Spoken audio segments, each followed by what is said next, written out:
Bonjour, dans cette vidéo, je vous montre comment faire le Ablo Super Express à partir du mélange d'Ablo.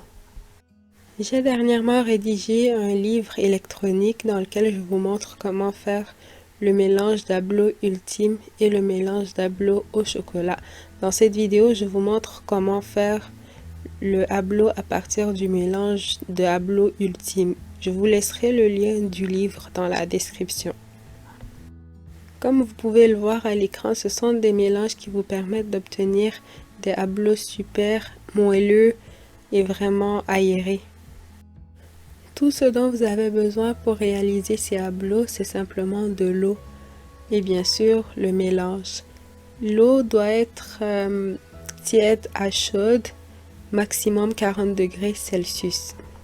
Tout ce que vous avez à faire, c'est mettre votre eau dans le mélange, bien mélanger jusqu'à ce que ça soit bien homogène. Ensuite, couvrez la pâte à l'aide d'une pellicule de plastique et laissez monter pendant 1 heure à 1 heure et demie à peu près.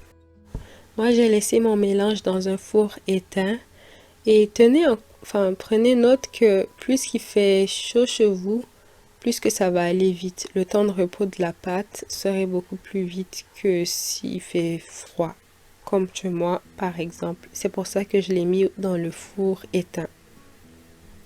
Une fois que votre pâte a bien monté, il a même doublé de volume, maintenant on va procéder à la cuisson. Pour la cuisson, j'ai rempli mon cuiseur à vapeur d'un fond d'eau. Et après, je viens répartir les moules en silicone. C'est des moules à cupcake.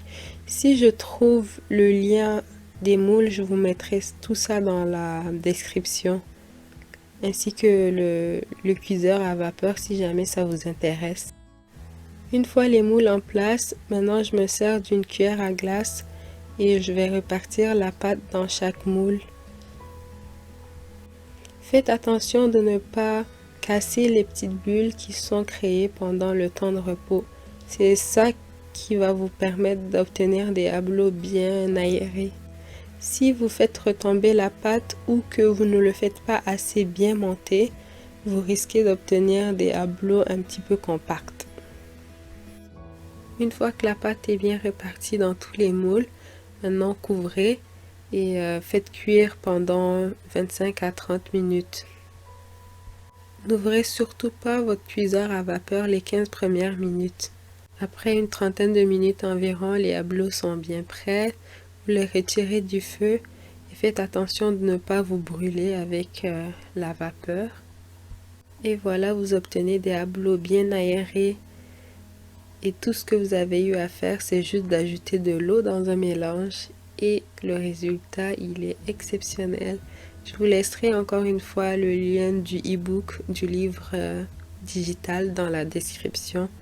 Allez vous en procurer et je suis sûre que vous n'allez pas regretter.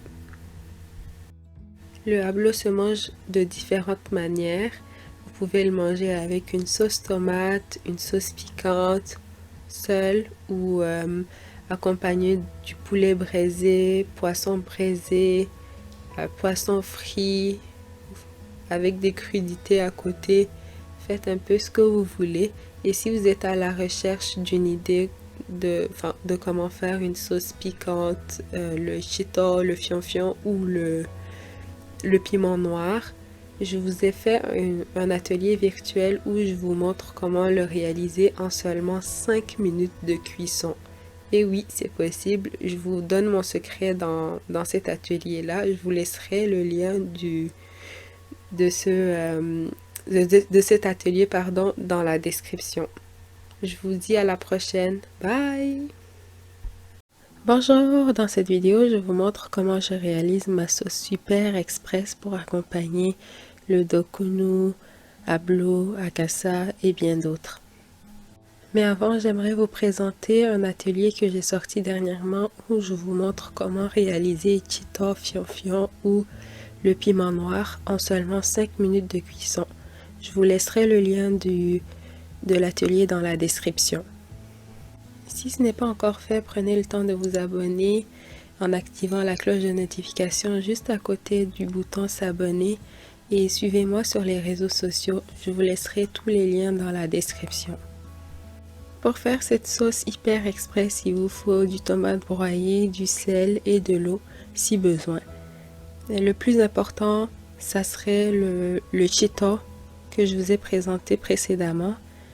Et je vous laisserai encore une fois le lien dans la description pour vous procurer l'atelier virtuel dans lequel je vous présente comment le réaliser en seulement 5 minutes chrono.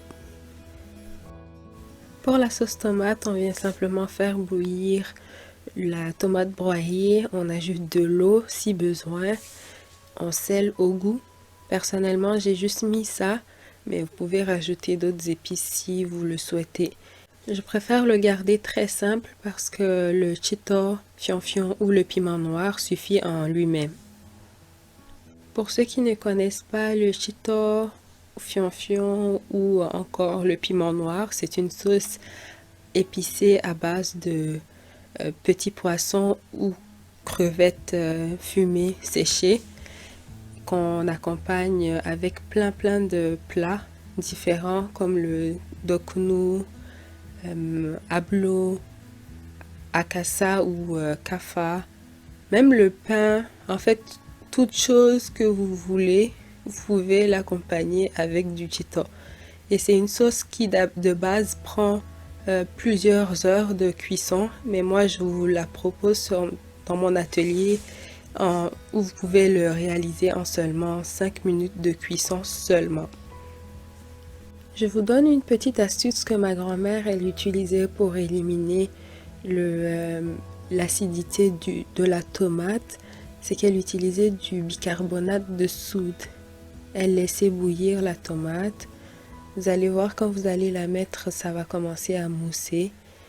Tout ce que vous avez à faire, c'est de laisser bouillir jusqu'à temps que la mousse commence à disparaître. Une fois que la sauce est prête, retirez-la du feu et servez. N'oubliez pas de mettre un like à cette vidéo si vous l'avez aimée et je vous mettrai le lien du site internet cookdelice.com dans la description. On se retrouve de l'autre côté. Bye!